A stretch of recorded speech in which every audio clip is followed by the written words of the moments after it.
என்னிடம், சபைகளின் பீடங்களில் இருக்கும் இன்னொரு பாவத்தை உனக்கு காண்பிப்பேன். அது இசையை பற்றியது. ஜனங்கள் ராக் இசை, ராப் இசை மற்றும் ரேகா இசையை சபைகளின் பீடங்களில் கேட்டுக்கொண்டும் பாடிக்கொண்டும் இருப்பதை ஆண்டவர் என்னிடம் காட்டினார். இது தேவனை துக்கப்படுத்துகிறது.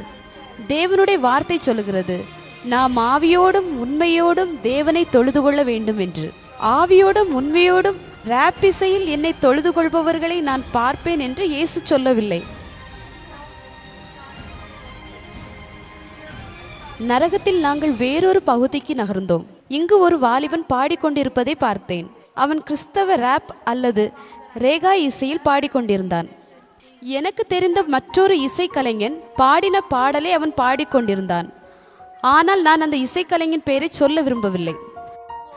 அவன் ராப் மற்றும் ரேகா இசையில் பாடிக்கொண்டிருந்தான். நான் ஆண்டவரிடம், அவன் ஏன் இங்கு இருக்கிறான்? ஆண்டவரை, நான் உண்மையாகவே அறிந்து கொள்ள விரும்புகிறேன். அவன் ஏன் இங்கு இருக்கிறான்? அவன் ஏன் பாடிக்கொண்டிருக்கிறான் என்று கேட்டேன். இந்த வேளையில் நரகத்தில் அநேக இசைக்கலைஞர்கள் இருப்பதை நினைவு கூறுகிறேன். செலினா, மைக்கேல் ஜாக்சன் மற்றும் பல இசைக்கலைஞர்கள் நரகத்தில் எரிந்து கொண்டிருந்தார்கள்.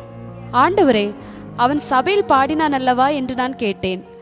ஆம் மகளே, அவன் சபையில் பாடினவன்தான் என்று கூறி வேறு ஒன்றும் அவனை பற்றி கூறவில்லை. அந்த வாலிபனை நான் நெருங்க ஆண்டவர் அனுமதித்தார். ஆனால் என் கரத்தை ஆண்டவர் பிடித்து கொண்டிருந்தார். அந்த வாலிபனோடு பேச ஆரம்பித்தேன். அவன் என்னிடம், என் பேர் மார்க். நான் தேவனை ஆராதிக்காத காரணத்தினால் நான் இந்த இடத்தில் இருக்கிறேன். நான் ராப் வகை இசையில் பாடினேன். நான் இந்த இசையில் சபைகளில் பாடினேன். ஆனால் நான் ஜெபிக்க விரும்பவில்லை. ஜெப வாழ்க்கை எனக்கு இருந்ததில்லை. தேவனுடைய பிரசன்னத்தை நான் தேட விரும்பவில்லை.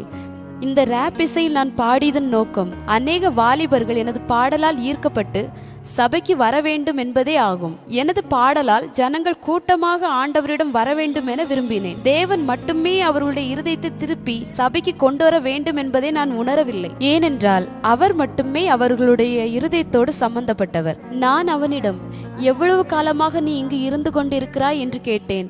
அவன் 4 வருடமாக என்றான். நீ இங்கு இருப்பதற்கு வேறு ஏதாவது காரணம் உண்டா என்று கேட்டேன். ஆமாம், எனக்கு பெருமை மிக அதிகமாக உண்டு. அந்த காரணத்தினாலும் நான் இங்கே இருக்கிறேன் என்றான்.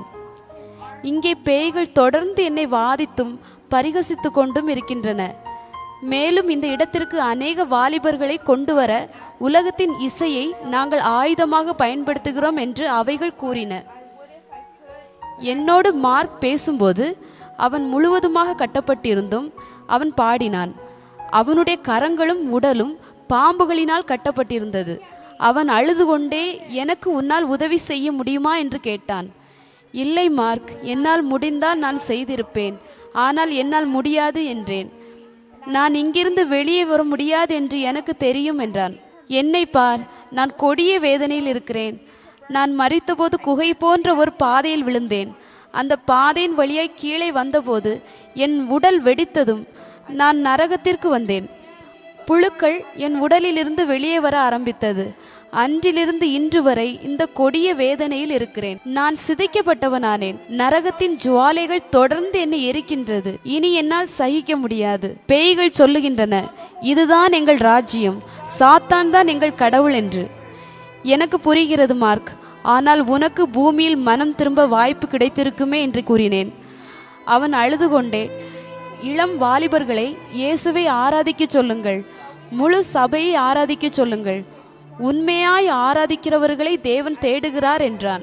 மார்க் பேசின பின்பு ஒரு தீப்பிழம்பு எனக்கும் மார்க்குக்கும் இடையே வந்தது. நான் அந்த இடத்தை விட்டு நகரவும் தீப்பிழம்புகள் அவனை மூழ்கடித்தன. நாங்கள் பேசிக்கொண்டிருக்கும் வரை தீப்பிழம்புகள் அவன் இடுப்பு வரைதான் எழும்பியிருந்தது. அவன் கடைசியாக பேசி முடித்த போது முன்போலவே அவனுடைய கொடிய வேதனை தொடர்ந்தது.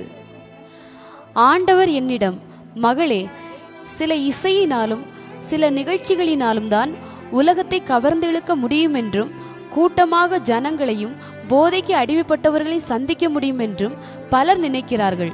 இல்லை, மனிதனால் பாவத்தின் தண்டனையிலிருந்து ஒரு மனிதனை வெளியே கொண்டு வர முடியாது.